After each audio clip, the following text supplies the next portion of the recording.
Volunteers from the Park Rapids Community Education Department, Minnesota artists from around the state, and general community members gathered for the first ever Procession of the Species in Park Rapids to celebrate the return of the monarch butterfly for the summer. Our reporter Sydney Dick has more for this week's In Focus.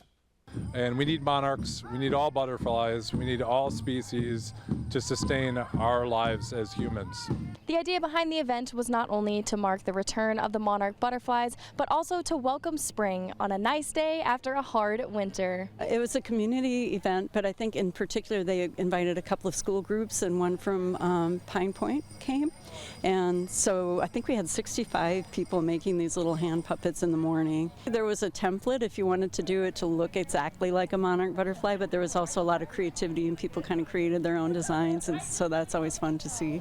The Procession of the Species started at the Park Rapids Armory and made its way to Heartland Park, where the handmade butterflies, masks, and puppets were on full display to raise awareness, combining science and the arts. So we did a make and take kind of workshop this morning, making small puppets, and then we had some costumes on hand and stuff for people to wear, and we came down from the armory down to the park here. Monarchs are an indicator species, indicator of like the health of our ecosystems and our environment and the climate for that matter.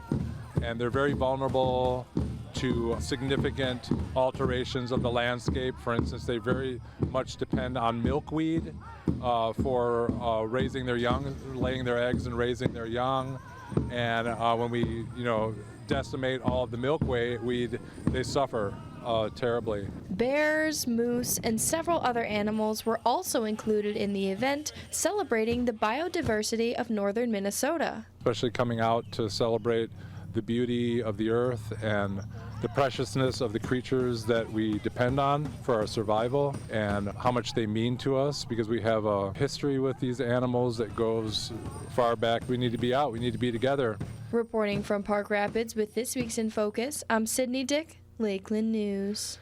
The event was able to happen due to a grant through the city of Park Rapids, and organizers say that if they're able to continue gathering funding, the procession will become an annual event.